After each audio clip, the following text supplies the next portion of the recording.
성도 여러분, 한 주일 동안 평안하셨습니까? 네, 행복한 땡스기빙을 보내셨습니까? 예, 하나님께서 우리에게 은혜를 베풀어 주셔서 더 귀한 감사의 마음들을 표현할 수 있는 한 주간을 보냈습니다. 저희 교회 여러분들께서 기도해 주시고 또 염려해 주신 덕분에 계속 재건축이 잘 진행되고 있습니다. 지금까지 큰 변동이 없으면 12월 셋째 주에 모든 건축이 마무리가 될 것 같습니다. 그러면 저희가 해야 될 시설과 비품들을 준비하면 충분히 잡아도 한 달 정도 저희가 준비하고 내년 1월 중순 정도면 들어가지 않을까 생각이 됩니다. 그러나 항상 허가 관계가 또 늦어질 수도 있고 또 저희가 준비하는 것이 조금 더 지연될 수 있으니까 좀 편안하고 여유 있는 마음을 가지시고 잘 준비해서 잘 갖춰진 교회에 들어갈 수 있도록 하시면 좋을 것 같습니다. 오늘 또 저희 교회를 방문하신 여러 곳에서 오신 손님들을 좋으신 주님의 이름으로 환영드립니다. 이곳에 계신 동안 하나님의 풍성한 은혜와 하나님의 인도하심을 경험하게 되시길 바라겠습니다. 이 앞에 못 보던 게 보이죠? 뭔지 다 아시죠? 침례탕입니다. 이게 학교에서 빌려온 건데 오늘 영어권에서 7명의 귀한 영혼이 거듭나는 축복의 안식일입니다. 풍선도 이렇게 달아놨잖아요. 교회에서 제일 경사스러운 일은 하나님의 자녀들이 침례받고 거듭나는 그러한 예식이 교회에서 가장 행복한 일인데 오늘 영어권에서 7명의 귀한 영혼들이 거듭나는 축복의 안식일입니다. 우리가 이 험난한 세상에 살다 보면 이렇게 축복된 일도 있지만 슬픈 일도 있습니다. 그동안 전도회를 통해서 저희 교회 한 1년여 시간 동안 출석하셨던 수영훈 선생님께서 갑작스럽게 뇌출혈로 지난주 안식일에 돌아가셨습니다. 너무 안타까운 마음이고 또 그분이 가족들 계셨지만 홀로 지내셨기 때문에 저희들이 그분이 의식 없이 쓰러졌기 때문에 유일하게 아는 그분이 전화를 아무리 해도 받을 수 없는 상황이었기 때문에 그 장례도 저에게 알리지 않고 또 그 가족들도 그냥 가족 간의 장례를 마치게 돼서 저희들이 뒤늦게 소식을 접하게 된 것을 참 안타깝게 생각합니다. 그러나 마음에 좀 위안이 되는 것은 이분이 김정배 장로님 네 분의 헌신적인 사랑과 또 도움으로 거의 매주 일요일마다 가셔서 성경 공부를 하시고 안식일 신앙이 분명히 맞다는 것을 깨닫고 또 우리 재림교회가 성서적이라는 것을 마음으로 받아들이시고 이 교회에 계속 출석해 오셨기 때문에 하나님께서 그의 마음의 중심을 받으셨으리라고 생각합니다. 기도해 주시고 또 우리의 주변들을 좀 이런 차제에 돌아보는 그런 믿음의 귀한 교훈들이 이번 일들을 통해서 우리의 교훈이 되었으면 좋겠습니다. 오늘은 새 사람을 입으라 하는 제목으로 같이 말씀을 나누도록 하겠습니다. 에베소서 4장 22절로 32절 말씀입니다. 너희는 유혹의 욕심을 따라 썩어져가는 구습을 좇는 옛사람을 벗어버리고 오직 심령으로 새롭게 되어 하나님을 따라 의와 진리의 거룩함으로 지으심을 받은 새 사람을 입으라. 그런즉 거짓을 버리고 각각 그 이웃으로 더불어 참된 것을 말하라. 이는 우리가 서로 지체가 됨이니라. 분을 내어도 죄를 짓지 말며 해가 지도록 분을 품지 말고 마귀로 틈을 타지 못하게 하라. 도적질하는 자는 다시 도적질하지 말고 돌이켜 빈궁한 자에게 구제할 것이 있게 위하여 제 손으로 수고하여 선한 일을 하라. 무릇 더러운 말은 너희 입 밖에도 내지 말고 오직 덕을 세우는 데 소용되는 대로 선한 말을 하여 듣는 자들에게 은혜를 끼치게 하라. 하나님의 성령을 근심하게 하지 말라. 그 안에서 너희가 구속의 날까지 인치심을 받았느니라. 너희는 모든 악독과 노함과 분냄과 떠드는 것과 회방하는 것을 모든 악의와 함께 버리고 서로 인자하게 하며 불쌍히 여기며 서로 용서하기를 하나님이 그리스도 안에서 너희를 용서하심과 같이 하라. 저희가 교회가 지금 재건축 중이기 때문에 아무런 행사를 하지 못합니다. 연말 기도주의를 가져야 될 주간이 지금쯤입니다. 일주일 동안 저희가 연말 기도주의를 가지면서 특별히 한 해를 돌아보고 또 하나님께 회개의 경험들을 갖고 하는 그런 주간을 우리 교회 건물이 있으면 했을 텐데, 그 시간을 갖지 못함으로 인해서 오늘은 연말 기도주의를, 마음의 연말 기도주의를 맞는 느낌으로 오늘 제가 이 설교 제목을 정했습니다. 오늘 이 본문의 말씀을 우리의 삶에 개인적으로 적용하면서 하나님께서 원하시는 우리의 삶의 표준과 또 이렇게 그리스도인다운 삶을 살아야 된다고 말씀해 주시는데, 내가 그렇지 못한 것들을 다시 한번 반성하고 또 회개하면서 하나님의 귀한 사랑 가운데서 다시 우리가 새로워지는 경험들을 오늘 말씀을 통해서 결심하게 되셨으면 좋겠습니다. 어제 저녁 설교 시간에도 제가 좀 말씀을 드렸는데, 바둑 두실 줄 아시는 분 한번 손 들어보시죠. 바둑. 예. 자, 바둑을 두시는데 프로와 아마추어의 차이가 있어요. 아마추어와 프로의 차이는 뭐냐 하면 대국을 한다고 그러죠. 예. 두 사람이 이제 바둑 대국을 하는데 이제 끝났습니다. 끝나면 승자가 있고 패자가 있어요. 사이가 좋은 사람들은, 프로 정신이 있고 깔끔한 사람들은 끝나고 반드시 하는 일이 있습니다. 그게 뭐냐면 복귀한다고 그래요. 복귀가 뭐냐 하면 자기가 두었던 그 모든 과정을 거꾸로 돌아가는 것입니다. 그래서 거기서 서로 어드바이스를 하고 또 서로 향상될 수 있는 좋은 길들을 찾는 거예요. 근데 앙숙들이 만나면 절대 복귀하지 않아요. 복귀 없이 끝납니다. 복귀를 하는 것은 굉장히 좋은 향상을 위해서 노력하는 것입니다.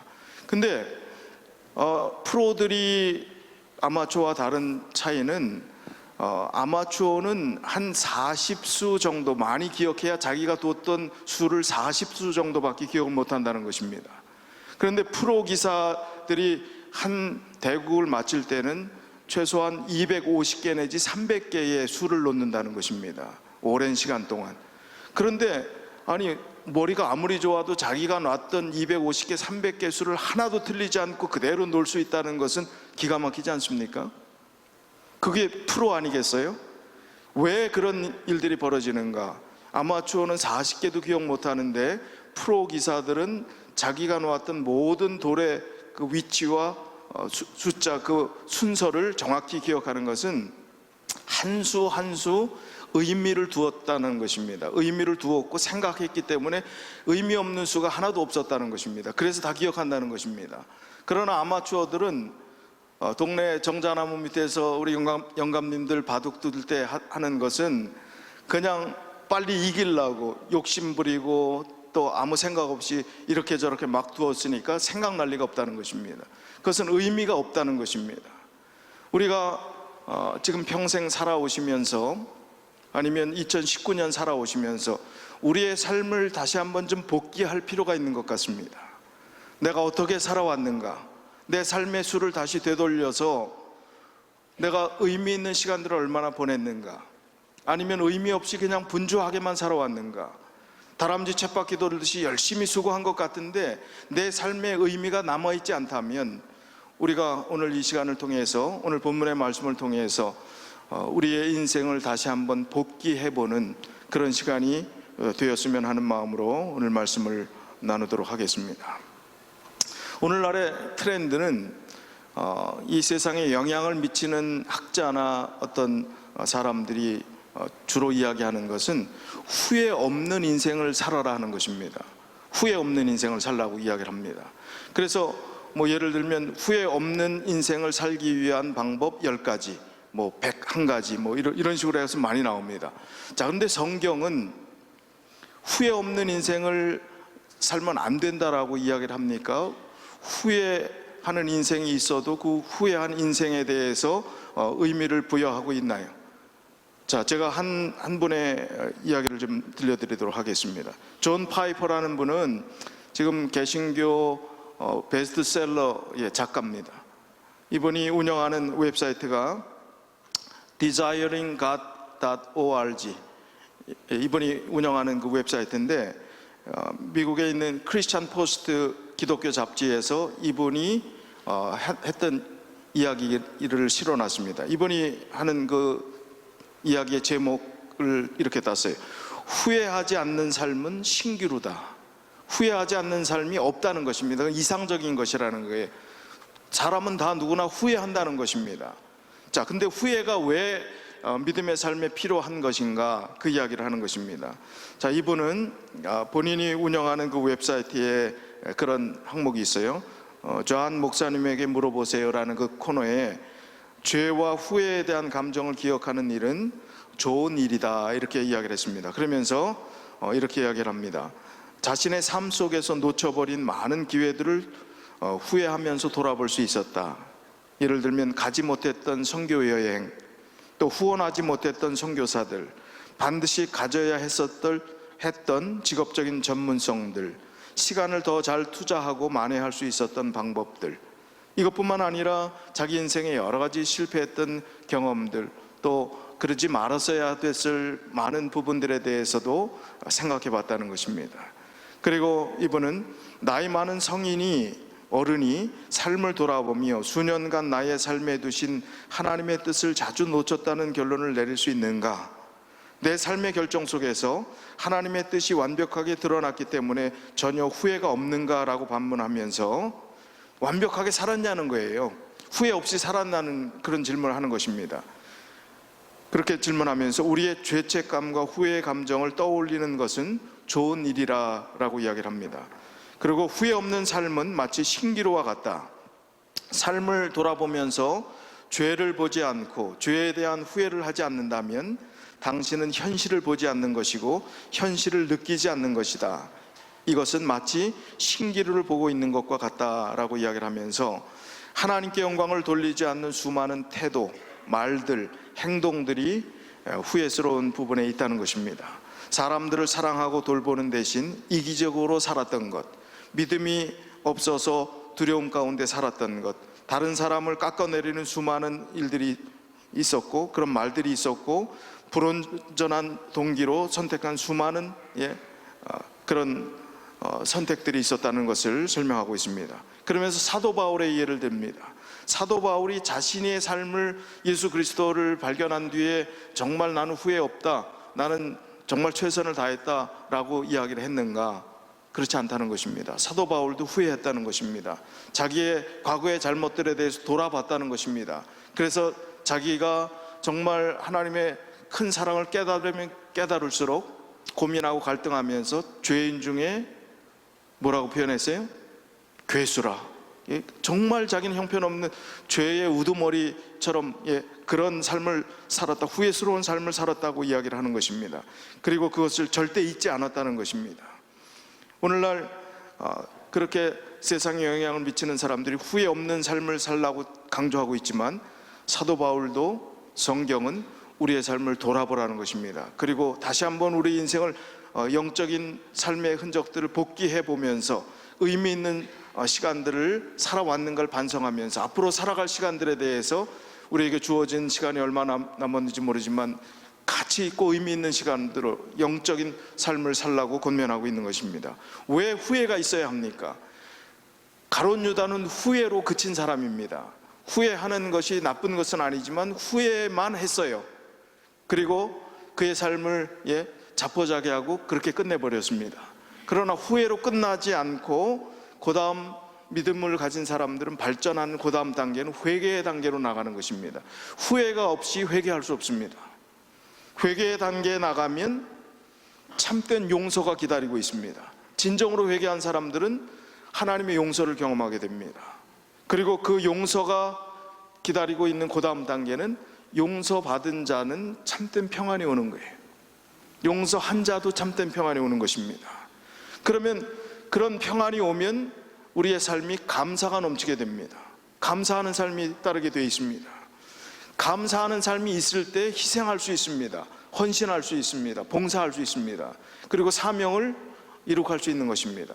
그래서 우리가 후회하지 않는다면, 다시 처음으로 돌아가면 후회하지 않으면 회개할 수도 없는 것이고, 뭐 잘못한 게 있는데 내가 뭘 회개를 해? 난 잘못한 거 없는데, 이렇게 하면 회개할 게 없는 거예요. 자기가 얼마나 잘못한 것을 깨닫는 사람만이 후회하고 회개할 수 있는 것입니다. 그럴 때 정말 헌신의 자리까지 그 과정들을 통해서 나갈 수 있음을 성경은 그렇게 표현하고 있습니다. 고린도서 7장 8절로 10절에도 그 비슷한 말씀이 있지요. 그러므로 내가 편지로 너희를 근심하게 한 것을 후회하였으나 지금은 후회하지 아니함은 그 편지가 너희로 잠시만 근심하게 한 줄을 알미라. 내가 지금 기뻐함은 너희로 근심하게 한 까닭이 아니요 도리어 너희가 근심함으로 회개함에 이른 까닭이라. 너희가 하나님의 뜻대로 근심하게 된 것은 우리에게서 아무 해도 받지 않게 하렴이라. 하나님의 뜻대로 하는 근심은 후회할 것이 없는 구원에 이르게 하는 회개를 이루는 것이요 세상 근심은 사망을 이루는 것이라. 하나님 안에서 우리의 삶의 잘못된 부분들도 생각하고 후회하고 근심하는 그것도 유익한 것이라는 것입니다. 회개에 이르게 하는 것, 결국은 더 잘되게 하는 길임을 사도 바울이 고린도 교회에 보내는 편지 글에 그렇게 남겼던 것입니다.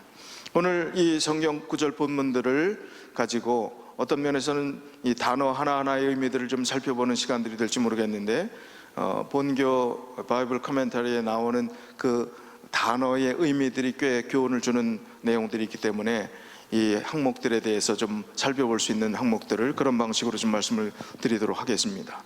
22절 보니까 너희는 유혹의 욕심을 따라 썩어져가는 구습을 쫓는 옛사람을 벗어버리라 그랬습니다. 21절 저희가 읽지 않은 그 말씀 가운데 진리는 예수라, 예수 그리스도라 하는 말씀을 항상 구약 신약 성경에는 예수 그리스도라는 단어가 같이 써져 있는데 예수라라고 이야기하는 것은 굉장히 중요한 의미가 있다는 것입니다. 예수 그리스도가 주체가 됨을 아주 강조하는 부분에 있어서 예수라 하는 것은 굉장히 더 강조하는 어법이라 하는 것입니다. 진리는 예수 그리스도라 하는 말씀을 하면서 22절에 너희는 유혹의 욕심을 따라 썩어져가는 구습을 쫓는 옛사람을 벗어버리라. 여기 썩어져 간다는 것은 옛사람인 상태에서 계속 부패하고 그 부패가 진행되고 있다는 것입니다. 죄는 우리의 생애를 썩게 만든다는 것입니다. 영적인 몸에서 계속해서 자라나고 있는 암세포와 같다는 것입니다.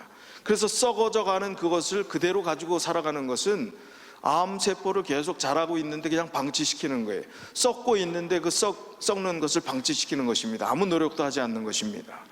그래서 이 썩어져가는 정말 우리의 구습은 옛날의 습관이라고 이야기를 하는데 킹 제임스 버전에 보니까 예전의 대화 방식이라고 그랬어요. former conversation이라고 했습니다. 이 구습이라고 하는 것이 옛날의 대화 방식, 이건 하나님 없이 살았을 때의 대화 방식입니다. 삶의 방식이 될 수도 있고, 이 헬라어의 구습이라는 단어는 생활 방식, 행위, 행동을 가리키는 것인데 킹 제임스 버전에서 나오는 것은 옛날의 대화 방식으로 살면 안 된다는 것입니다. 예수 믿었는데 우리의 삶에 대화하던 방식도 바뀌어야 된다는 것입니다. 예수 믿었는데 그 전에 대화하던 방식과 말하던 방식이 그대로라면 안 된다는 거예요. 여기 오늘 이 본문의 말씀 중에 꽤 많은 비중을 차지하는 것은 말하는 것에 관계되어 있습니다. 꽤 많은 부분이 연결이 되어 있습니다. 그게 얼마나 신앙생활에 있어서 우리가 우리의 영적 부분에 있어서 연약한 부분이고 실수할 수 있는 부분이고 또 우리의 신앙에 사단이 틈탈 수 있는 부분임을 강조해 가고 있습니다. 그래서 우리의 대화 방식조차 새롭게 바꾸는 것, 그것이 주님께서 원하시는 삶이라는 것입니다.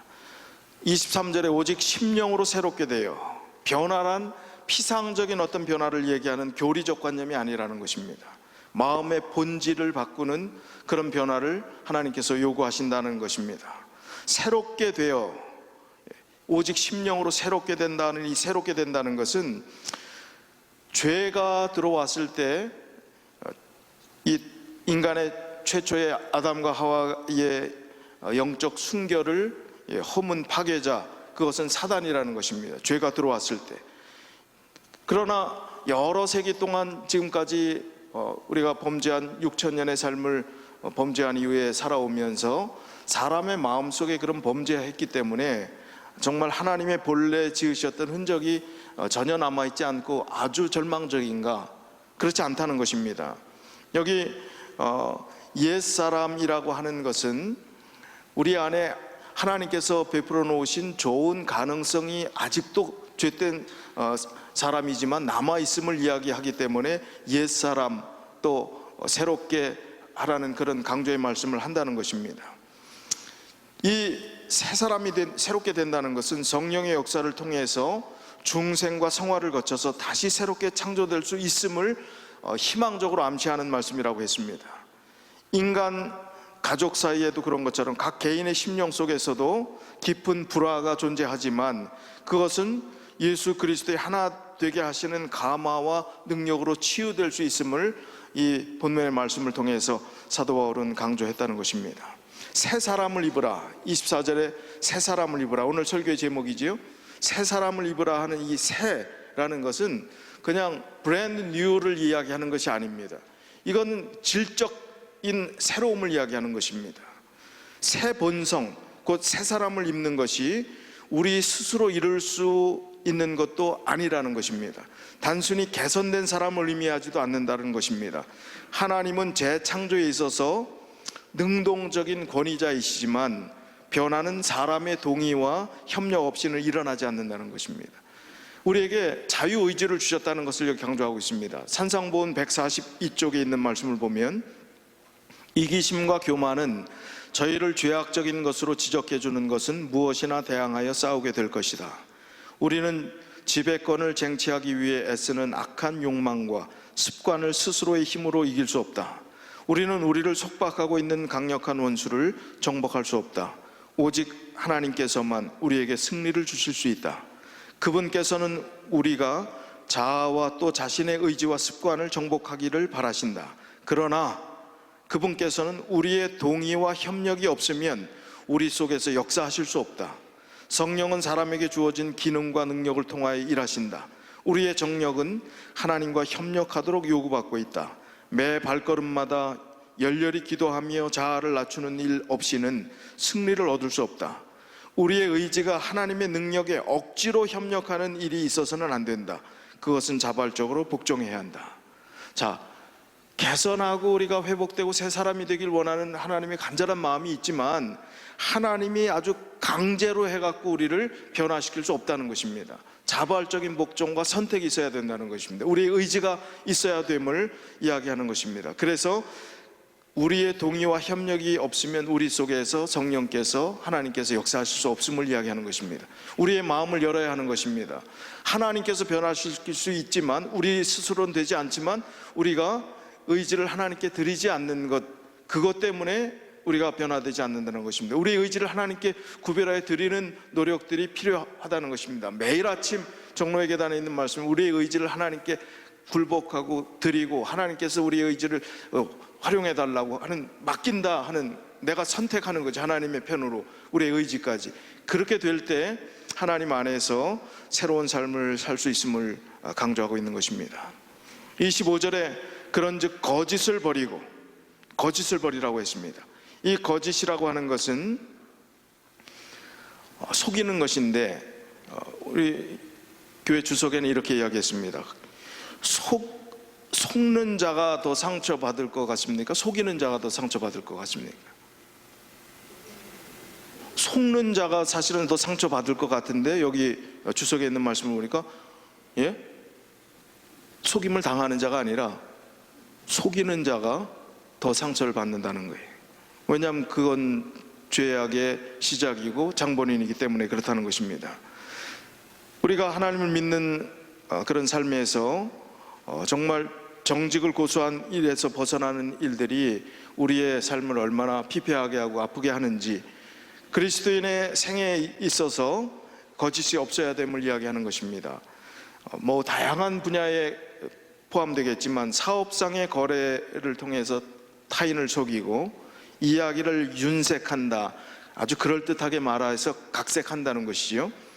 풍자로 잘못된 인상을 전달하고 지킬 마음도 없이 약속을 하고 풍문과 험담을 퍼뜨릴 여지가 있는 이 모든 것이 거짓의 범주에 속해 있다는 것을 이야기하는 것입니다. 그래서 그 거짓을 버리고 각각 그 이웃으로 더불어 참된 것을 말하는 것, 그것이 지체된 우리들이 공동체를 해하지 않을 수 있는 이유가 바로 이 안에 있음을 그렇게 강조하는 것입니다. 26절에 분을 내어도 죄를 짓지 말며 해가 지도록 분을 품지 말고, 분을 낸다 하는 것도 명령형이고 죄를 짓지 말라고 하는 것도 명령형입니다. 그러면 화를 내는 것도 화를 내겠다 하는 그 가능성에 대해서 보고 분을 내는 것에 대한 부분을 여기 이야기하는 거예요. 근데 여기 있는 말씀은 70인 성경 번역에 있는 시편 4편 4절에 있는 말씀을 이 분이라는 단어를 인용한 것인데, 이 분은 의분에 해당되는 것이라고 그랬습니다. 그냥 우리가 개인적인 어떤 마음의 감정 때문에 화내는 것이 아니라 의분에 속한 것이라고 그랬습니다. 예수님은 개인적 비난을 받았을 때, 정말 조롱을 받았을 때 화낸 적이 있으십니까? 예수님이 개인적 조롱과 비난을 받았을 때는 화낸 적이 없습니다. 그러나 의분을 느끼신 적이 있으신가요? 있습니다. 성전에서 장사하는 사람들을 내어줬을 때 의분을 바라신 적이 있으십니다. 그러나 이 의분이라고 하는 것이 나중에 변질될 수 있음을 이야기하는 것입니다. 안전장치를 해놓은 거예요. 해지기 전에 풀으라고 하는 것은 안전장치를 하는 것입니다.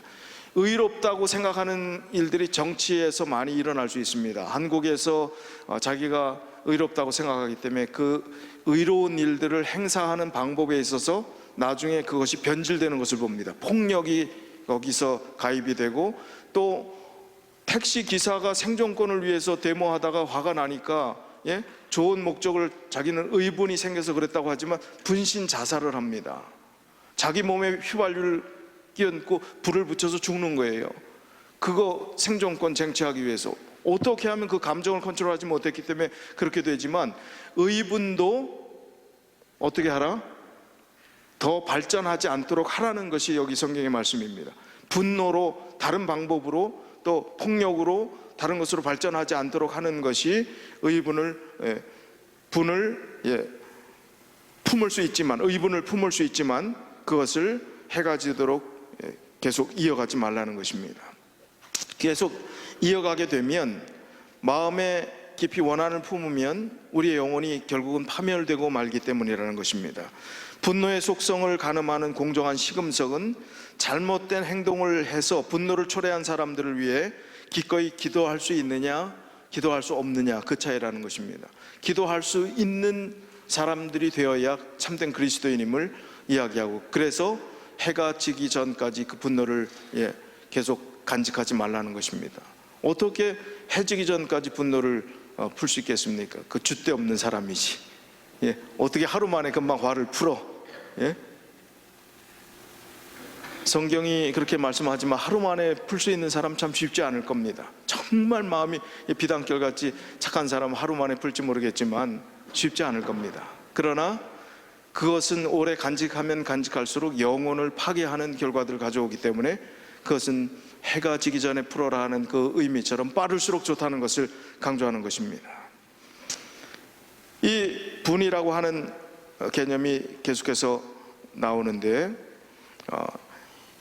그 말씀 다음에 나오는 27절에 그렇게 하게 되면 마귀가 우리의 영혼을 사로잡을 가능성들이 있기 때문에 마귀로 틈을 타지 못하게 하라 하는 말씀을 거기에 줍니다. 마귀가 틈을 타기 쉬운 일들이 바로 그런 것이라는 것, 우리 영혼을 무너뜨리고자 하는 것, 우리가 하늘 가는 그 순례길 여정에서 실패하게 하고 정말 낙오하게 하는, 떨어지게 하는 그 역할들을 사단이 하는 것이잖아요. 그렇기 때문에 사단으로 향해서 틈타지 못하게 하라 하는 것입니다. 28절, 도적질하는 자가 다시 도적질하지 말라. 무슨 도적질을 내가 평생 해본 적도 없는데, 사업에 있어서 또 상업의 거래에 있어서 모든 일에 우리는 나도 모르는 사이에 그런 도적질을 할 수 있다는 것입니다. 그러나 그런 일보다는 정말 빈궁한 자에게 구제할 수 있는 것이 무엇인가, 내가 선한 일에 수고해서 베풀 수 있는 것이 무엇인가를 생각하면서 최선을 다하는 것이 우리의 삶이 되어야 함을 강조하고 있습니다. 29절에 무릇 더러운 말은 너희 입 밖에도 내지 말고 오직 덕을 세우는데 소용되는 선한 말을 하여 듣는 자들에게 은혜를 끼치게 하라. 자, 더러운 말을, 나쁜 말을 하지 말라 하고 끝난 게 아니라 그것만 안 하면 된다가 아니에요. 그거는 의무를 다한 것이 아닙니다. 아니, 난 나쁜 말 안 하고 살면 되지가 아니라 나쁜 말 하지 않는 것뿐만 아니라 그 다음에 어떤 말을 하라? 선한 말을 하라. 은혜를 끼치는 말을 하라는 것입니다. 그러니까 아무 말도 안 하고 선한 말도 안 하고 은혜를 끼치는 말도 안 하고 나는 내가 나쁜 말만 안 하면 되지, 이것으로 나의 의무를 다한 것처럼 생각하면 그건 곤란하다는 것입니다. 그리스도인은 더 나아가야 된다는 것입니다. 여기 더러운이라고 하는 것은 이 단어의 헬라어 원어는 썩은, 부패한, 나쁜 그런 것입니다. 그래서 나쁜 나무, 열매 맺지 못하는 나쁜 나무를 가리킬 때 이 단어를 썼습니다. 그리고 마태복음 13장 47절 48절에 보니까 천국에 대한 비유 가운데서 각종 물고기를 모으는 그물에 대한 비유가 나와요. 48절에 그물에 이 물고기가 가득한데 물가로 끌어내고 앉아서 좋은 것은 그릇에 담고 못된 것은 내어버린다 그랬습니다. 이 못된 것, 부패한 것, 썩은 것, 더러운 것, 이것이 같은 개념의 단어로 사용됐습니다. 그래서 더러운 말은, 여기서 표현한 이 더러운 말이라고 하는 것은 부패한 마음의 상징이라는 것입니다. 절대로 말은 말만 나오지 않는 거예요. 마음속에 있는 것이 나온다는 것입니다. 그래서 마태복음 12장 34절에 마음에 가득한 것을 입으로 말한다 하는 그 표현을 하는 것입니다. 불경한 말, 추잡한 농담, 그런 또 경박한 노래, 경솔하고 지루한 대화도 그리스도인 생애에 용납되지 말아야 한다는 것입니다. 이것들이 그런 말들이 우리의 삶에 계속되면 이것은 거듭나지 못한 정신의 특징이 된다는 것입니다. 그래서 아까 말씀드린 킹 제임스 버전에 나오는 formal conversation, 구습을 버리라고 하는 것은 옛날의 대화 방식을 바꾸라 하는 그 단어를 왜 구습이라는 단어에, 이 옛날의 습관이라는 단어가 범주가 얼마나 넓습니까? 그러나 formal conversation이라는 것을, 아예 구습이라는 것을 딱 한 단어로 요약했다는 것은 이 말씀의 말에 대한 실수, 사람들이 거기에 대해서 넘어지기 쉽기 때문에 자기 자신을 오히려 스스로 신앙에서 힘들게 하는 것이 될 수 있기 때문에 그런 말씀을 하는 것입니다. 저는 한 시기절을 보면서, 와이프가 보면서 이 시가 참 좋다 그래서 딱 한 구절 읽고 이 사람의 책을 2권 샀어요. 얼마나 이 구절이 좋은가. 박준이라고 하는 시인입니다. 이 박준이라고 하는 분이 83년생이니까 얼마나 젊어요? 36살인데 그가 남긴 시 중에서 제가 이 한 구절 읽고 2권을 샀어요. 제가 그분의 시를 좀 소개해드리고자 합니다. 그 제목은 운다고 달라지는 일은 아무것도 없겠지만, 이분이 기독교인인지 아닌지는 모르겠어요. 그런 흔적은 없습니다. 한번 들어보십시오. 말은 사람의 입에서 태어났다가 사람의 귀에서 죽는다. 딱 요 구절 보고 제가 책을 2권 샀다니까요. 사람의 말은 어디서 태어나요? 사람의 입에서 태어나서 귀에서 죽는다. 듣는 사람의 귀에서 죽는다는 거죠. 하지만 어떤 말들은 죽지 않고 사람의 마음속으로 들어가서 살아남는다. 꼭 나처럼 습관적으로 타인의 말을 기억해두는 버릇이 없다 하더라도 대부분의 사람들은 저마다의 마음에 꽤나 많은 말을 쌓아두고 지낸다.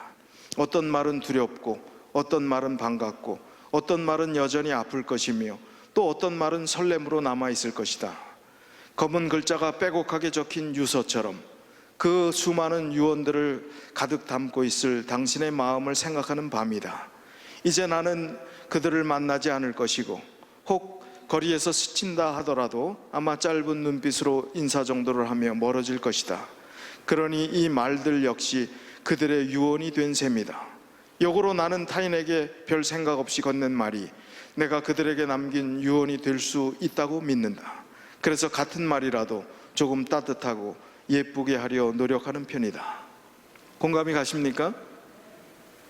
내가 스쳐 지나가는 사람, 사무적으로 가볍게 만나는 사람들에게 던진 그 말이 다시 안 만난다면 내가 남긴 그 사람들의 귀에 마지막 말이 될 수 있는 거예요. 그렇다면 그 사람에 대해서 정말 내가 알지도 못하고 제대로 그 본심도 알지 못하는데 어떻게 나쁜 말들을 할 수 있겠습니까? 좋은 말, 남을 말, 반가운 말, 따뜻한 말들을 남기는 것이 우리 그리스도인으로서 반드시 해야 될 부분이고, 오늘 이 말씀 중에서 꽤 많은 부분의 중심에 사상이 그렇게 해서 사단이 틈타지 못하도록 하라는 말씀인 것입니다. 이제 덕을 세우는 데 소용되는 그런 말씀들을 우리의 생애 가운데서 하라는 것입니다. 29절에 더러운 말은 너희 입 밖에 내지 말고 오직 덕을 세우는 데 소용되는 대로 선한 말을 해서 듣는 자들에게 은혜를 끼치게 하라 하는 말씀을 하셨습니다. 선한 말, 그리스도인은 단순히 부적절한 말을 삼가는 정도에 머물러서는 안 된다는 것입니다. 그리스도인은 말로 유용한 목적을 성취해야 된다. 이 말씀은 하나님이 원하시는 뜻을 이루어야 된다는 게 그 말을 통해서, 예수님은 무익한 말, 즉 선한 목적을 이루지 못하는 말에 대해서 분명히 경고하셨습니다. 마태복음 12장 36절 37절에 내가 너희에게 이르노니 사람이 무슨 무익한 말을 하든지 심판날에 이에 대하여 신문을 받으리니 네 말로 의롭다 함을 받고 네 말로 정죄함을 받으리라. 의로움과 정죄함이 이 말로 인해서 될 수 있음을, 그렇게 심각하게 중요한 문제임을 강조하고 있습니다.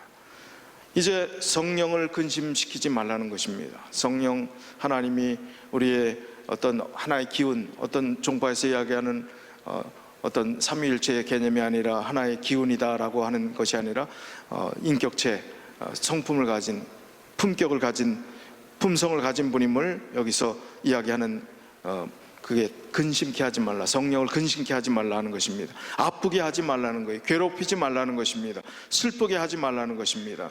헬라어 본문에는 이 구절이 슬프게 하는 일을 중단하라 라고 번역이 되어 있다는 것입니다. 성령님을 슬프게 하는 일을 중단하라.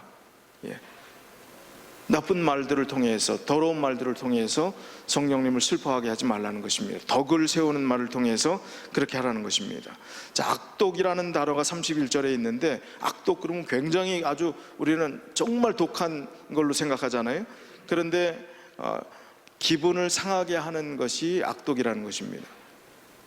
이 공동체에서 사람들의 기분을 상하게 하는 것은 동료들과 계속 적대 관계를 만들 수 있기 때문에 이것은 연합을 이루는 데 있어서 아주 취약한 부분이라는 것입니다.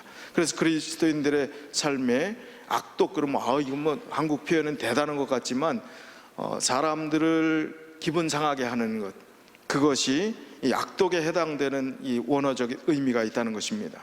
그 다음에 노함과 분냄이라고 했는데, 이 노함이라고 하는 헬라어와 분냄이라는 게 다 화내는 것 같은데, 쉬모스라는 단어가 노함이고 분냄이라고 하는 것은 오르게인데, 쉬모스라는 것은 순간적으로 그냥 발끈하는 것입니다. 화가 나서 마음에 흥분한 모습이 바로 이 쉬모스예요. 그런데 오르게는, 이거는 끝까지 원한을 품고 있는 거예요.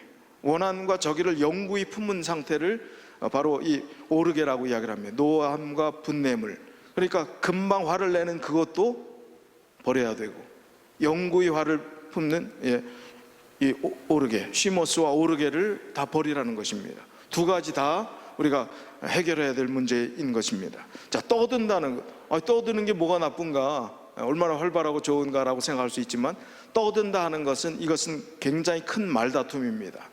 절대로 자기 고집 꺾지 않는 말다툼이에요. 자기가 다 옳습니까?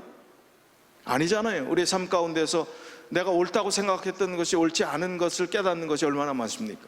이것은 마치 바리새인과 사두개인이 부활의 사건을 가지고, 부활 사상을 가지고 논쟁하는 것과 같은 것이 떠드는 것이라고 그랬어요. 사두개인이 부활을 안 믿거든요. 바리새인은 부활을 믿습니다. 그럼 사두개인은 백날 바리새인들과 싸워도 부활을 받아들일까요? 사두개인이 안 받아들입니다.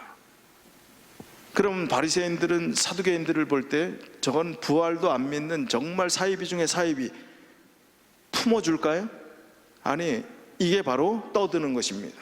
논쟁하는 것, 싸우는 겁니다. 해결되지 않을 싸움, 자기 고집만 부리는 것, 이것은 그리스도인 삶에 있어서 버려야 될 부분이라는 것입니다.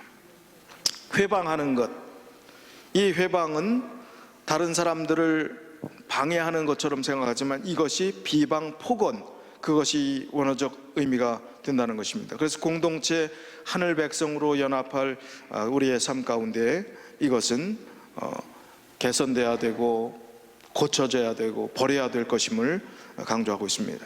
이제 악의라는 단어, 이 악한 의도, 그 단어가 이 사도 바울이 지금 쭉 열거한 이 목록은 점점 이 순서가 있는 것 같아요.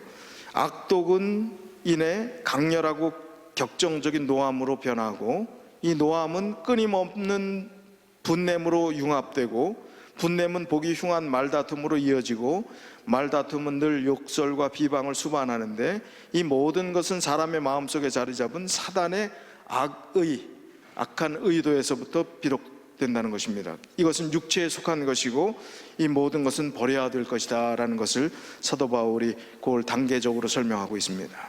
이제 우리가 성령을 근심하게 하는 일들에서부터 중단해야 합니다.